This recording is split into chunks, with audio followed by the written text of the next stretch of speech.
what is God in relation to this understanding?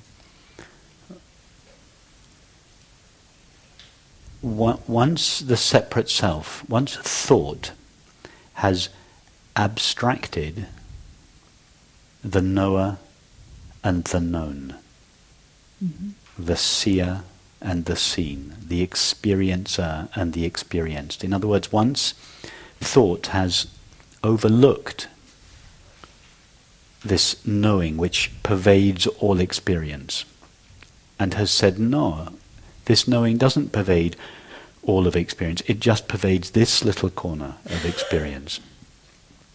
Thought abstracts a separate self, and as an inevitable counterpart to the inside self, thought projects an outside world. So this is the conventional duality, inside self, outside world. But then the separate self looks around at the outside world and notices that it's coming and going, and then it wonders to itself, well, where does it all come from? So a thought then has to manufacture a third element, not just two things, not just the soul or the self and the world. It has to manufacture a third entity called God, who creates it all. So that's where the separate self's family is complete. The separate self, yes, exactly. God the creator, and the world. That's true. Okay.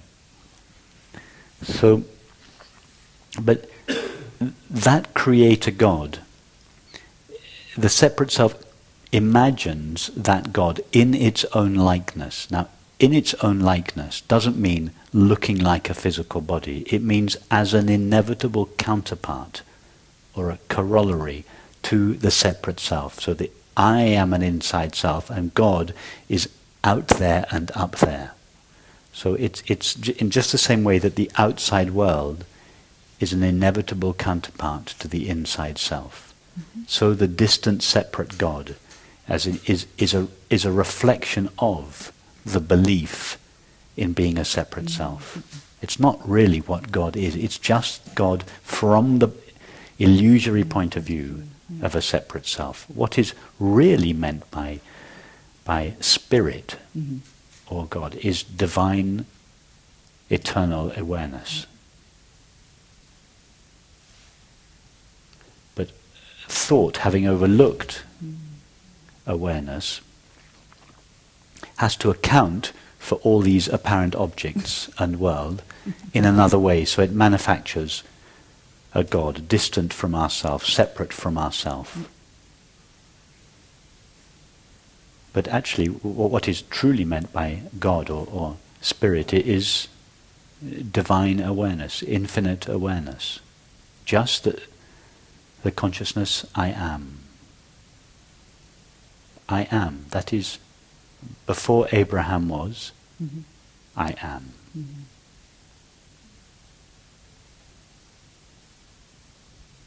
That's what it means. The I am, the pure I am, before thought has added a limit and a destiny to it.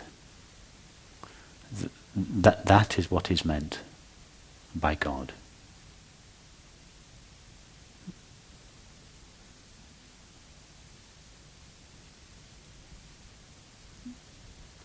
Thank you. Christ said, I am the way, the truth, and the life. What he meant was, I am is the way. And the truth. The truth. Not I the person. It didn't mean follow me the person of Jesus. That was a complete misunderstanding. What he meant was, I am is the way. To go to the I am. To go to pure awareness. To ask yourself the question, am I not awareness? And to go to the place from which the answer comes. That is the way. That is the truth of experience.